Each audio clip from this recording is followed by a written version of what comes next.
At sa isang bagsak para kay President Duterte, ha? Huwag ka nag-iyak ganyan, ha? Galing sa puso!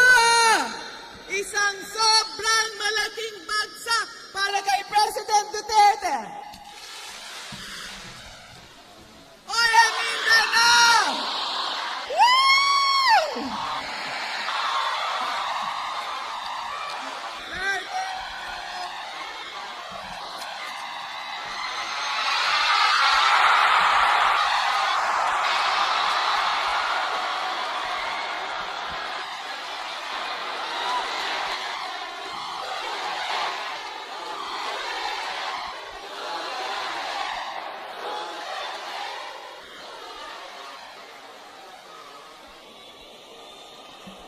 Secretary Gina Lopez,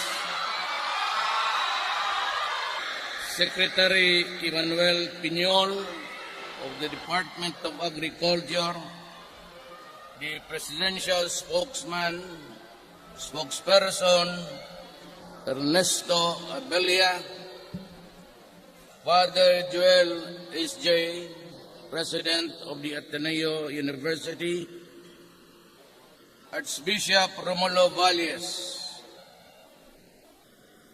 Siya yung idol ko. Yung iba, hindi na.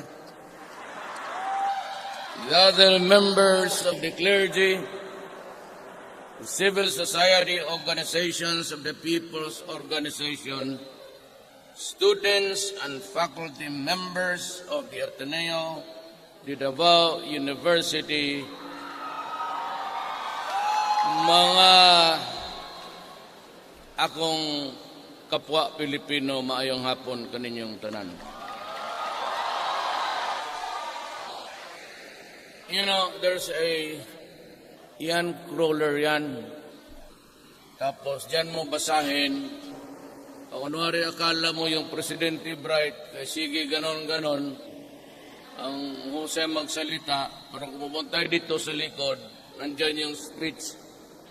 Like, first, I would like to commend Secretary Lopez Dinar and the Ateneo de Davao University for organizing this Mindanao Environmental. Ayaw ko na yan.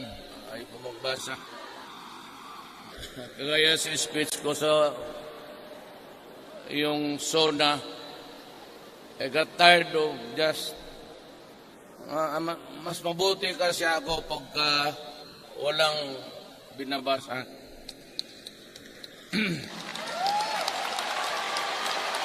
You know, ako po yung nagpapasalamat na tumakbo ako na walang nagtulong kung hindi tao. I ran under the banner of PDP, but you know, all of you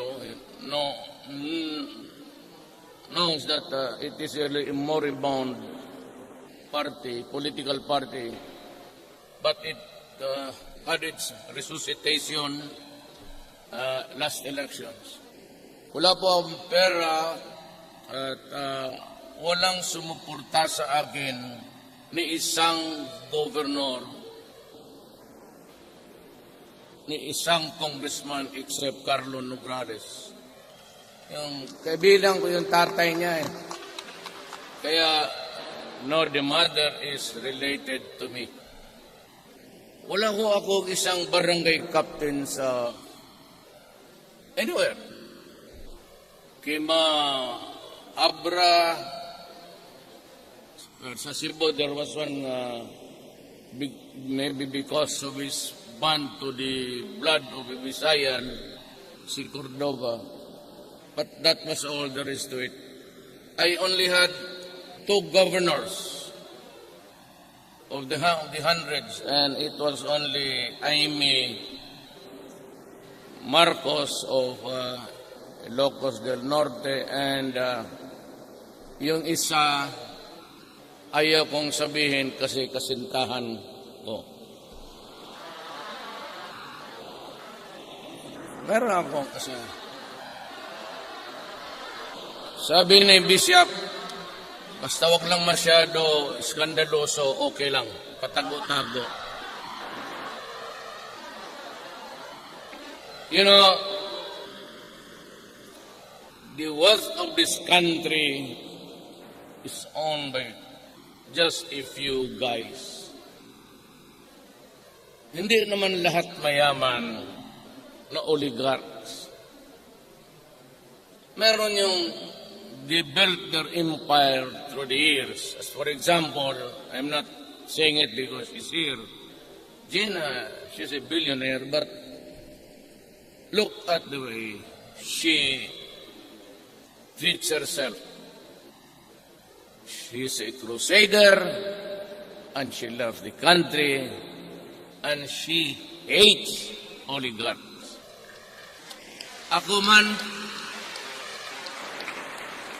ito yung mga tao na kinukuha yung yaman ng ating bayan, wala namang ginagastos kung hindi mga laway nila at connection.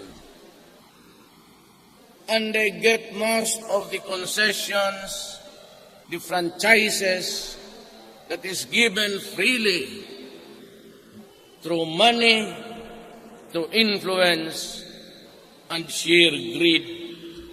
Kasi meron sila.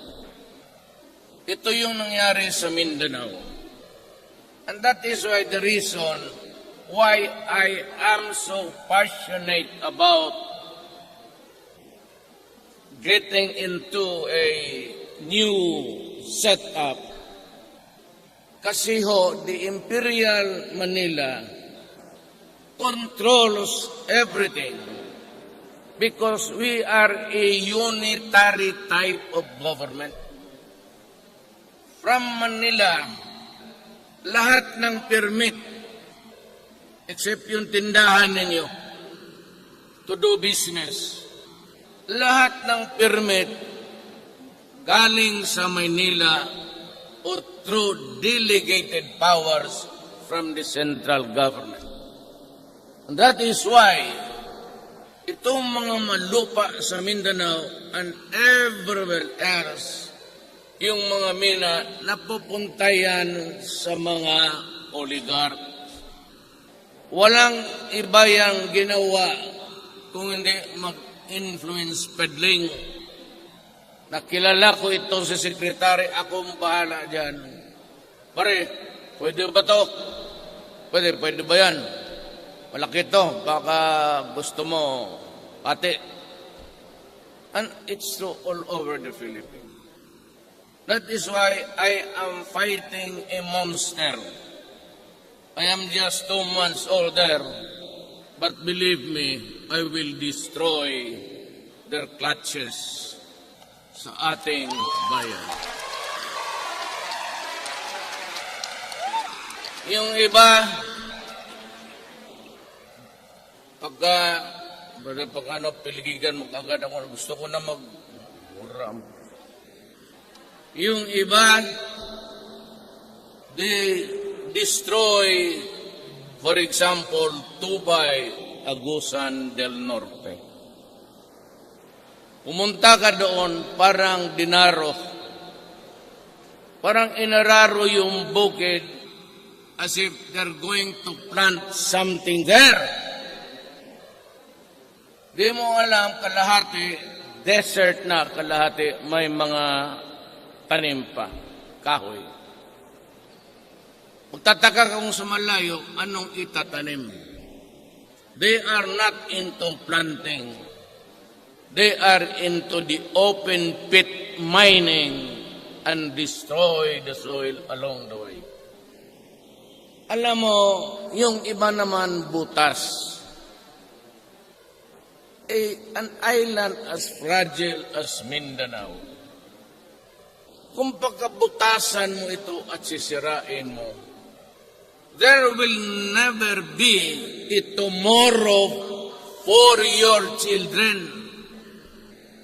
Kaya kami dito na pagtapang-tapangan, hindi naman ako matapang, because I want to protect Davao City and my country for their children.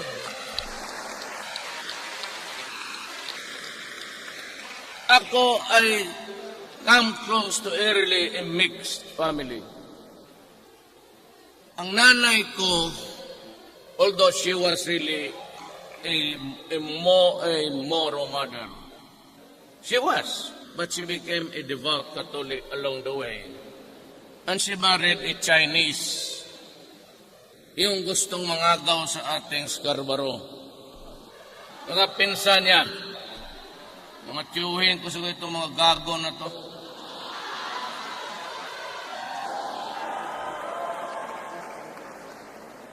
But you know, my grandfather had a wife in China and had a wife here that was my mother, tinana niya.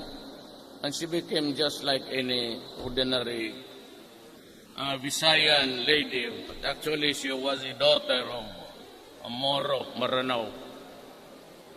Yan, ang ating lupa dito, napupunta lang sa mga may connection.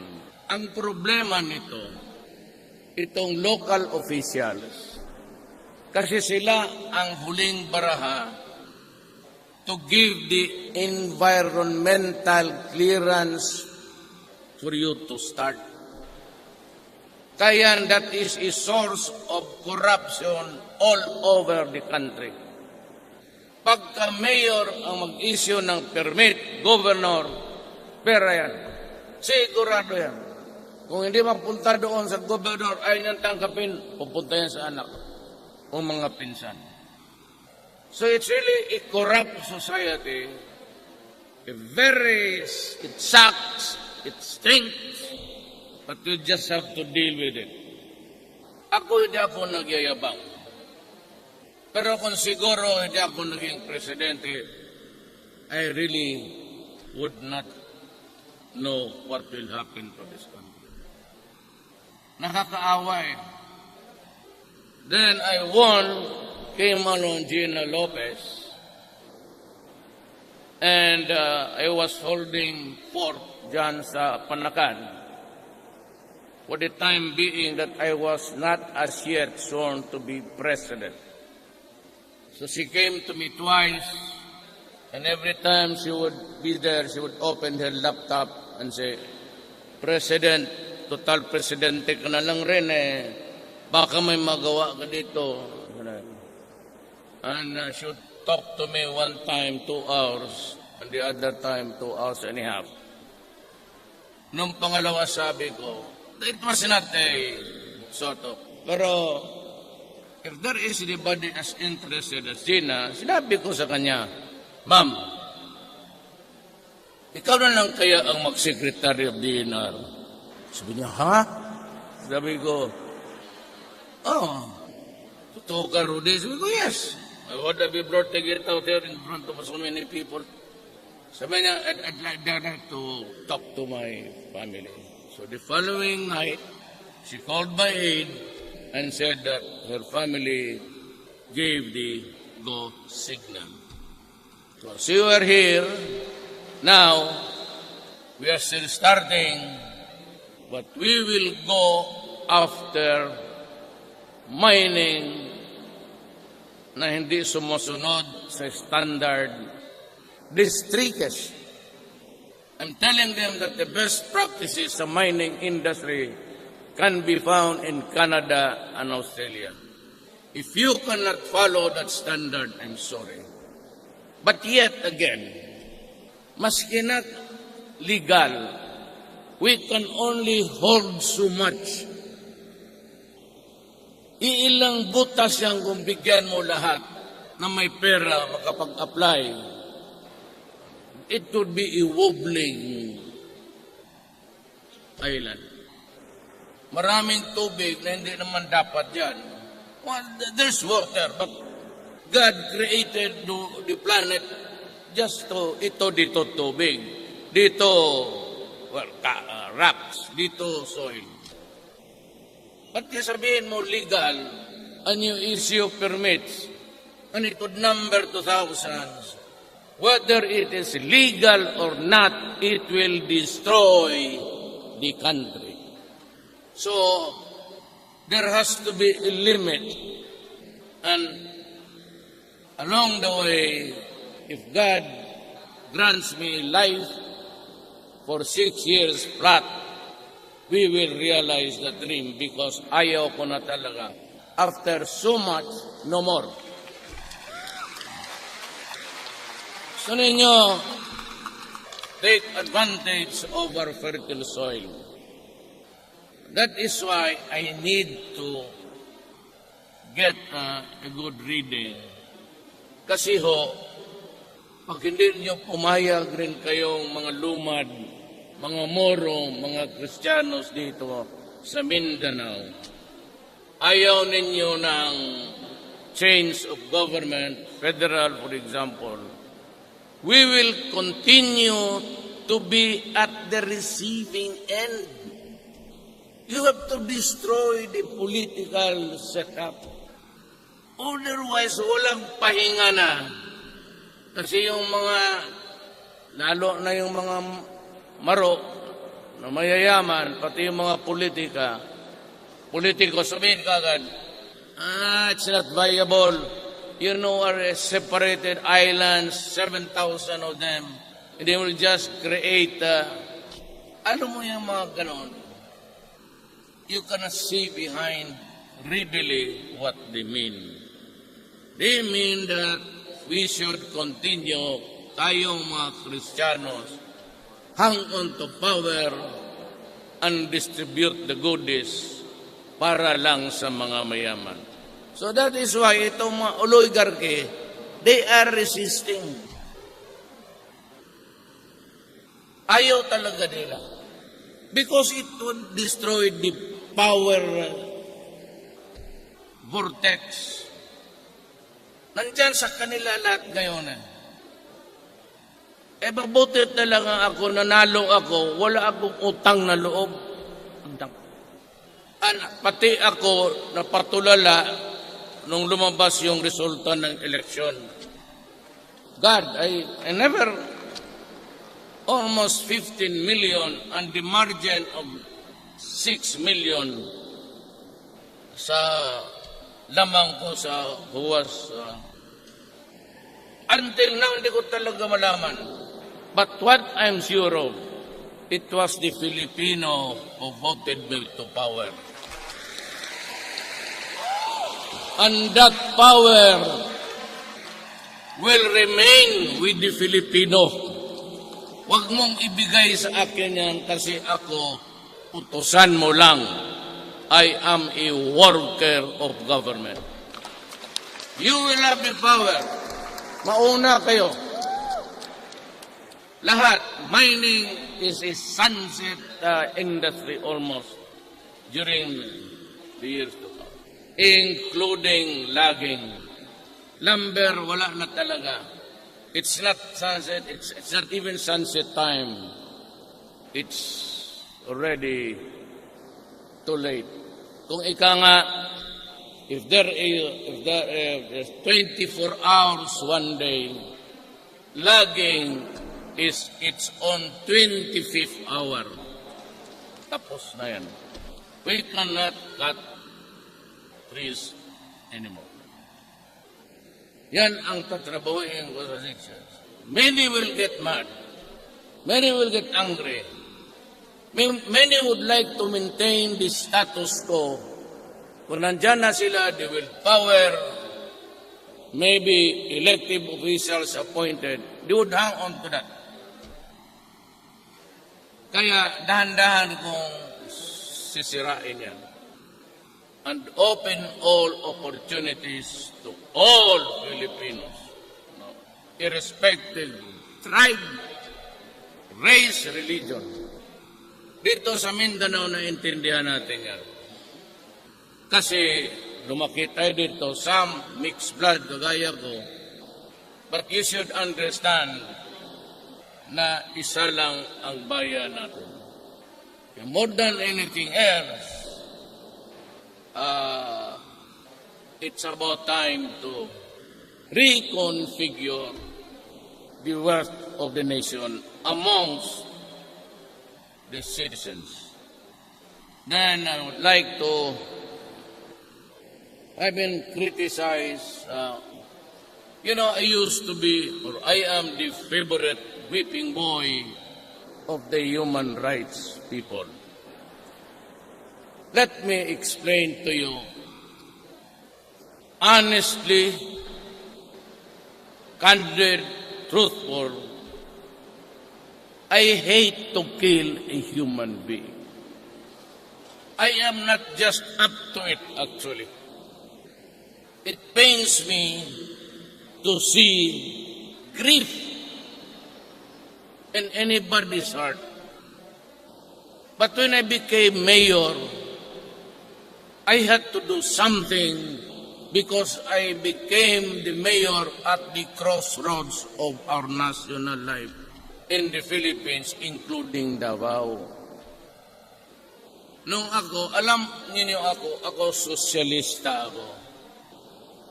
My paradigm is hanggang dyan lang rin. I am not used to this kind of life na, hindi naman yung mayaman, the comforts of life along the way. Where are we here? Yan, sa Padre Gomez, yung kantong yan. 1956. Used to be a wetland. Ang tanim dyan kumpay, just at the back of the, yan dyan sa Jacinto. Dito pala. You know, 1956, we came here 1949. I was very, I could not even remember how we arrived here. But in 1956, my father built a house there. Kasi too big na eh. It was on stilts. Would you believe it?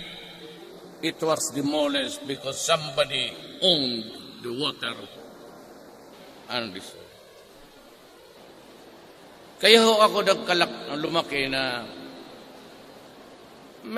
there were times when comfort was there. When my father became governor, but after that, back to kami sa mamatay. So, ang paningin ko talaga, hindi ako membro ng Communist Party of the Philippines. I've never been. I am not now. But ako, the NPA, NDF, CCP is a political party. I have nothing to do with them. But I am a socialist. And the only reason why I was raising my fist during the election, galit ako sa gobyerno. Kasi wala nang ginawa yung gobyerno para papahirapan yung tao. I was appalled by the way government people responded to even the mere abuses. Tatanman mo ang bala ang mga mahirap. Hindi naman nila kaya kami. Ako lagyan mo ng bala. Ipapakain ko talaga sa yan. Yung mga maliliit. Kung ano na ang dala nila galing sa amin. Ako kasi pag lumabas ako, minsan nagtinitingnan ko lang dyan sa airport. Kunwari hindi ako nakatingin. Nonchalant kunyari ang attitude ko. Pero ako, ang peripheral vision ko very active. Kita ko sabihin, ito. Tapos may 2, 3 perfume, kunin pa yung isa. Lagyan ng bala. Paglabas sa airport, may mga taxi doon, sindikato. Hindi ka makasakay ng taxi kung hindi ka dadaan doon sa kanilang yung barker, bigyan mo, tapos lulukuhin ka pa dito, putang inan to. Kung saan ka ihatid, at may mga biyahera galing Hong Kong, sasaluin ng mga paglabas ng airport, nandyan yung putang inang pulis na yan, maghihingi, kawan, tapos minsan, papunta sa kanila, Pampanga, pag-uwi, they are held up. And they are no longer heard of. Inilibing na kung saan, tinapon. Ganong ang buhay, baka hindi nyo alam. Compounding that problem is the advent of drugs.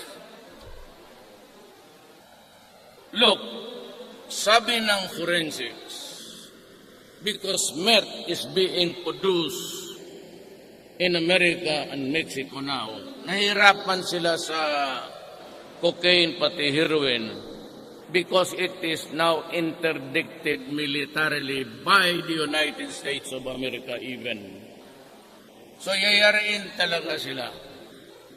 But it's expensive to transport. But meth, you can cook it at your own backyard. And if the people there are not really familiar with the scent or the, it's irritating to the nose, hindi maalam na yun na pala. So, it flourished, sabi ng forensics, 1 year of shabu use. Rehabilitation is no longer viable. 3 years ago, PDEA said, we have about 3 million drug addicts. That was 3 years ago. Now, incremental increase. Place it at a very liberal growth. Lagay mo na lang 3.7. Anong gawin natin dito?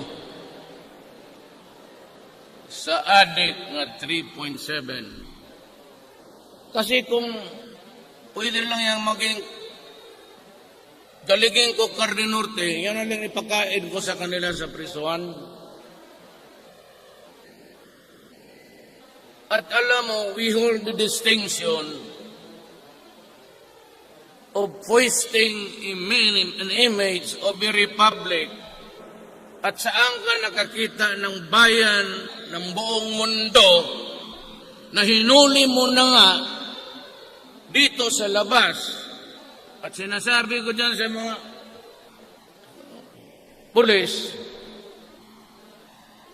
huwag ninyong patayin kung magalit si Dilima, buhayin ninyo. Hatid ninyo doon sa munting lupa.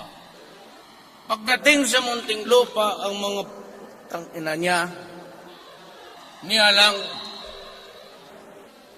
magluluto na naman ang siya ba?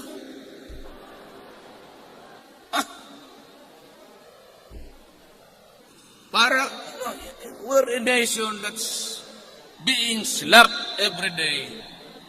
And we just wallow the humiliation. Yan ang problema dyan.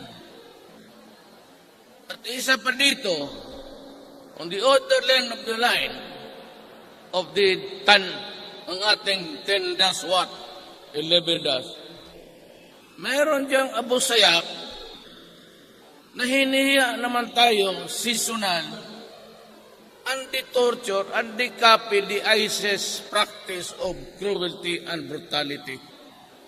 And even burning 20 women for refusing to have sex with them. Anong klase? Kaya wala akong pagkaganon, ginusto mo pala, sige. I've been pleading to everybody. Remember I said when I got elected the first time, I am not only pleading, I am kneeling down before you. Kindly stop. Kasi ako mapipilitan to use the extreme measure because I knew the gravity of the situation. But ang alam ko Davao lang. So ang sinabi ko, if you are a kidnapper, drug pusher, umalis ka ng Davao because I will kill you. Pantakot lang naman yan. You threaten pa, maybe, just maybe, na matakot ka, umalis ka, then I do not have to do it. But if a leader, palupay-lupay ka, walang maniwala sa'yo. Ngayon, kung yung hindi na talaga naniwala, and everybody was, di pinatay ko. Pasensya. I'll give you an illustration bakit ako galit sa droga, ha? I have a friend. He lives in Insular Village. One night, he called me. At dawn. Sabi niya, Pare Rudy, pwede kang pumunta sa bahay ko? I used to get this, sabi, inom-inom, kaibigan eh. So bakit? Anong nangyari? Sabi niya, punta ka lang dito, sabihin ko na sa'yo. Punta ko, pagdating ko dyan, sa Insular Village. When I arrived at sa bahay niya, I could hear the blaring sound ng music sa kanyang wagon or I don't get it was a suburban. But I could hear the howling cries of a woman. Akala ko something horrible happened. It was horrible, pero ganito ang istorya. So ano nangyari? Sabi niya, Rod, tawarin mo na ako, ba't yung baril ko na iwan ko sa drawer, sa opisina ko sa baba ng bahay. Nakuha ng anak ko, pinasok yung kapatid niya, at tinalian yung bunganga at itinali sa kama, and he is raping his elder sisters now. Sabi ko na, alam mo, pag tinawag mo itong pulis, mamamatay talaga to. Ang problema, ang pulis naman, hindi man gagawang magpakamatayan. Pagka lumaban yan o magpaputok, baka bang matamaan ang dalawa mong anak? Sabi ko, Alikadre, samahan na lang kita sa bahay. Bahay ko. Sabi ko sa ma'am, we are trying to avoid, hindi naman it's scandal, but stop crying. Pero ang tatay, baka hindi makapigil, dinala ko sa bahay, nagkape kami hanggang alas 4. Katulog siya, nalang rin ako sa hindi na ako natulog, hinayaan ko lang siya natulog. Punta lang ako sa labas, pinaandar ko yung mga motor ko. Gising siya mga 7. Pagtawag niya, tulog na daw yung adik. May hinatid ko siya sa bahay. Minsan dito, these are the, if at all, it could be the evidence of life. But yung akin, hindi yun sa krimen. May isang mandog. Alam niyo yung taga-mandog. Di ba? Merong Christmas reunion. Kayo, taga-mandog, alam niyo to. Tapos, hindi gaiety. Dumating yung isang babae, karga-karga niya yung 18 months old niya na anak. Hindi naman niya alam, kinuha ng kapatid niya. Sabi, ako karga. Ito pala ang pamangkin ko, maganda, mas maganda pa sa nanay. Yun lang, as related to me. In the midst of merrymaking, nawala ang kapatid, dala-dala yung bata. So there was panic.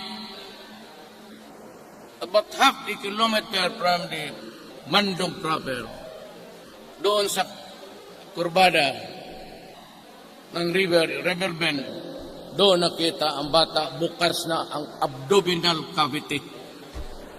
Nawasak.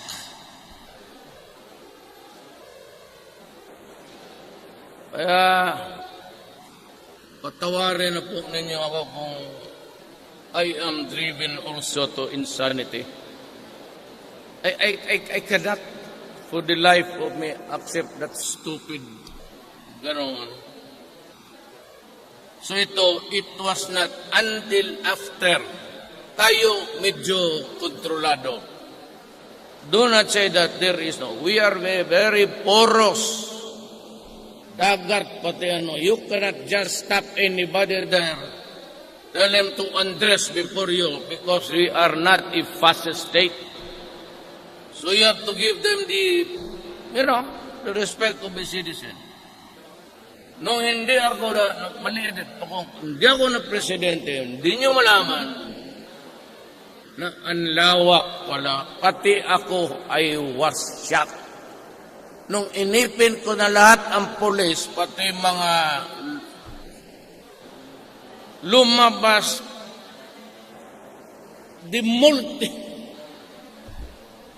we are now about to treat 500. It's still going up every day kasi may nagsusurrender. Still going up. Sana ko maghanap ng pera para pang-rehab. Yung dyan may bangag na those beyond redemption, alagaan mo yan.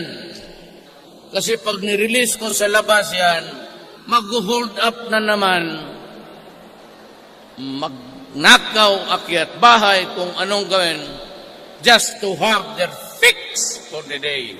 Addicted. It's addiction. Ang katawan, there's a monkey riding at your back. So you must have that dose of. Kaya dyan ako galit. Now, kung ganon ang labanan, mababasa mo up to date by tally ang data, 470. I do not care. I really do not care because I know na pagkayang bangag na, a user is always a poser. Except if you are the son of Ayala, Gukbukwe. Kung ikaw lang ordinaryo, agartondo, once you get hooked into the drugs, you must find another one to hook with you para siya ang magbigay ng suporta. Siya ang magbili para sa iyo. Yun namang ulol na yun. You know, guys, I know, pag lumusot ka ng Ateneo de Davao, number 1 ka. Nasa level ka ng Harvard o Cambridge. I would like to assume that all of you guys took some sort of an entrance exam, unless you are also a graduate from Ateneo High School. I would like to say to you na siguro ang average IQ ninyo is about 99, 100. Tigas yan. Alam mo, ang tao, alam niya anong mangyari that it would devastate his life forever. Why would you go into shabu or yung heroin kung mayaman kayo? Mas maganda pa ang heroin. It's not to justify its use. But in the sense of damage, mas maganda pa ang heroin pati cocaine because they are organic. Remember, it's a papi, tanim. Itong shabu is a deadly mix of chemicals. At ang tubig na hinahalo dyan, pareko, mareko. Maawa ka sa sarili mong tubig ng baterya. And that's why your brain will really shrink. Alam no, meron, hindi lang, pardon mo yan. Forgive me for saying this. Meron talaga dito, 3, 4, 5 ang pamilya ninyo may adik. All of it is something to your family. You know, pagnakaw, pati yung bag mo, pati yung cellphone mo, ipagbili, baka plato. And then what used to be a typical Filipino family is destroyed and becomes dysfunctional family. Yan ang hindi ko matanggap na gawain mo ang Pilipino na ganon. Papatayin talaga kita. Do not do it. Do not destroy my country because I will kill you. Do not destroy the young. Kasi yun yung aming kapital bukas. Alam mo bakit? Hindi ako milyonaryo. And along the way, maybe after retirement, a few years of comfort. Pero pagtanda ko, sino magpapakain sa akin ng lugaw? Who will pay the bills sa ospital ko? Sino magbili ng mga medisina? If I outlive my children, then it would be the grandchildren.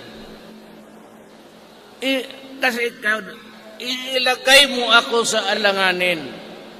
You place me in peril, place me in jeopardy.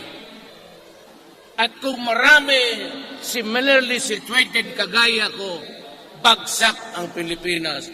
If there is a nation at all, it will be something of a fractured one, running just because there are people in it. Huwag ninyong gawain yan. Maghanap kayo ng ibang negosyo. Iwasan ninyo yan. Rarami pa to. How much? 400. Kasi yan, malalaban talaga eh. Alam ko yan. At sigurado ako may sinalvage. Sigurado rin ako dyan. And we will investigate. Pero yung ganon, may baril talaga yan. At maniwala ka niya mga pulis na yan. Kapon, pagbaba ko sa aeroplano kagabi, ang sinabi ng regional commander, Sir, yung chief of police ng Magsaysay na baril, tanong ko, patay? Na sir, tinamaan sa dibdib. I don't know, still alive. I'm going there now. Papunta akong Panakan, I'll pass by the hospital. Lumalaban talaga yan. Kaya lang, siyempre, ang pulis, ang kalaban niya, bangag. Kung may bangag ka, basi ano man, kung natin shoot straight. At ang pulis, kung mag-aresto ng pusher, 2, 3, 4 yan. May body tawag nila. So, yung mga ganun, lumalaban talaga, I know. Kasi ako, alam ninyo, hindi ako nagyayabang. Ilang beses na. So, yan ang appeal ko sa inyo. Let us take care of our nation. It's the only one that we have. Ang masakit nito, ang Pilipino pa naman, ang pinakagwapo at pinakamagandang mga human being sa lupa na ito.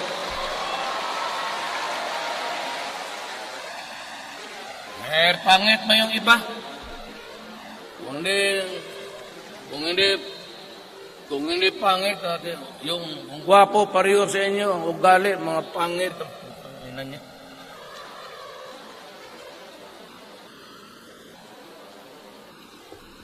So I'm glad that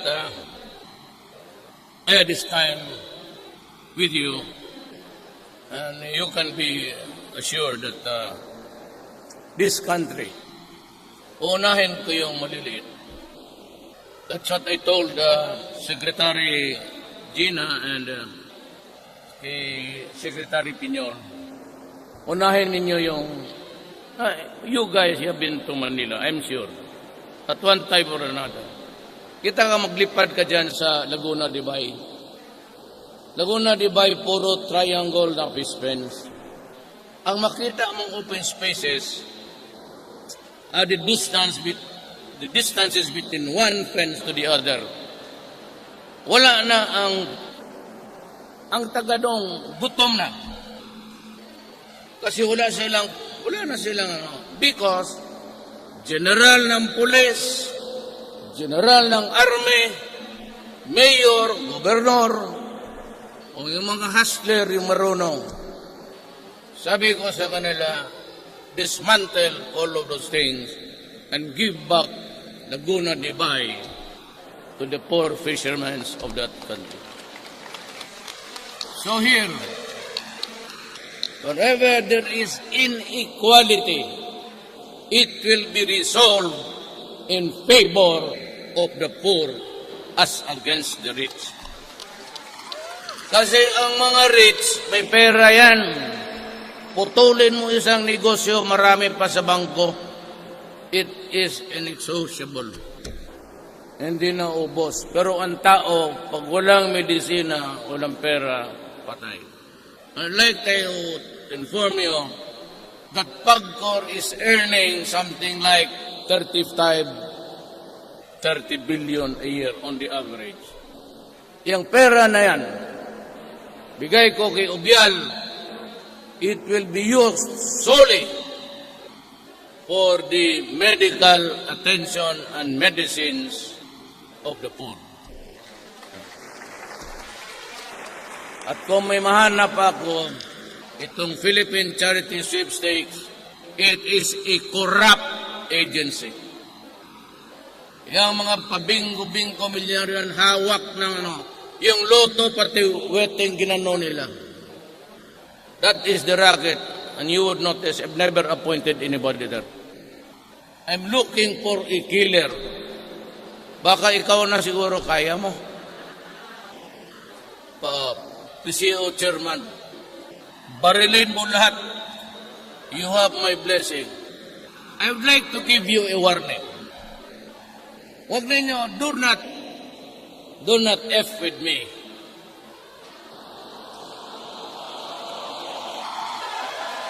Siyempre kayo, hindi ko ma-pronounce lahat.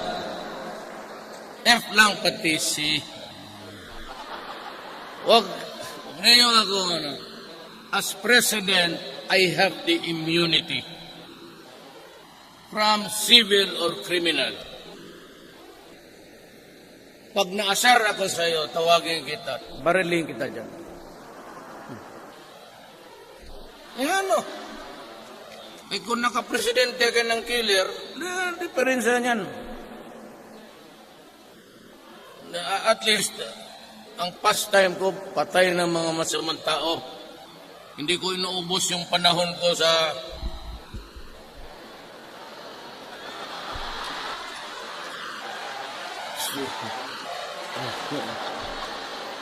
huwag tayo kayo kasi nagbakbay tayo. Hindi ko inuubos ang panahon ko na I use it to think of ways to help my countrymen. Wala na nga ako, patay na ako. Alam mo kung magtanong ka, Mayor, it is good to be president. I tell you now, do not. Do not. Ako na imbirna lang kasi ako, nadala ako sa mga gago.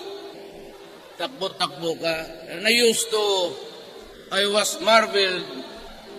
I was accelerated beyond expectations because naman totoo yung last election and every place, always a multitude of crowds. Hindi ko alam, ayun na pala yung 6 million kong lamang. So, wala akong partido, wala akong pera. What is the message? And I'll end my talk with this. The message is, hindi na ako kilala, hindi naman ako gwapo. I am a national figure. But they heard my messaging.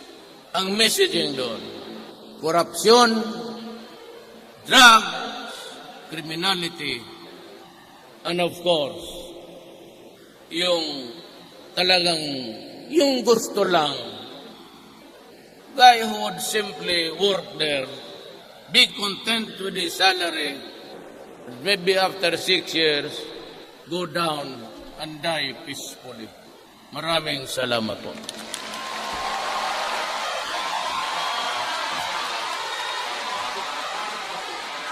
Check. Thank you very much, Mr. President Rodrigo Roa Duterte, for gracing us this afternoon. At this point, may we request the President for a photo opportunity with the leaders and organizers of Oya Mindanaw by batch. We will start with the Ateneo Organizing Committee and some of its administrators. We would like to remind Regions 9, 10, 11, 12, Caraga, and ARMM to stand by my left side, ready to be called. So dapat naka-ready na po. We're starting with Ateneo Organizing Committee and some of its administrators.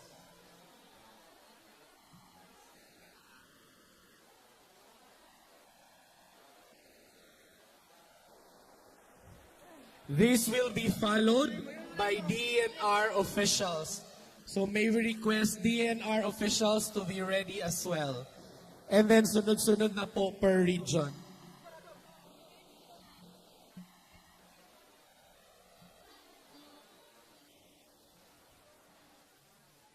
After DNR po, kaya region po.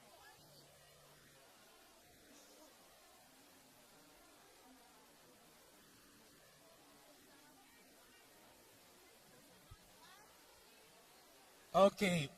1, 2, 3, smile.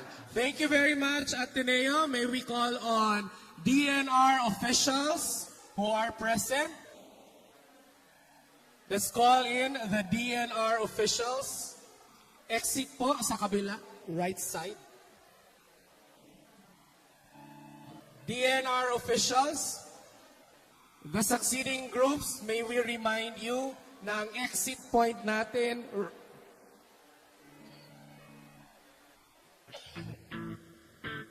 will be right-hand side of the stage.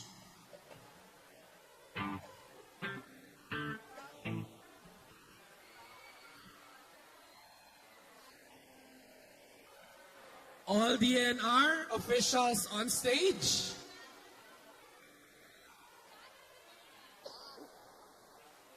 On my cue, ready? 1, 2, 3, smile.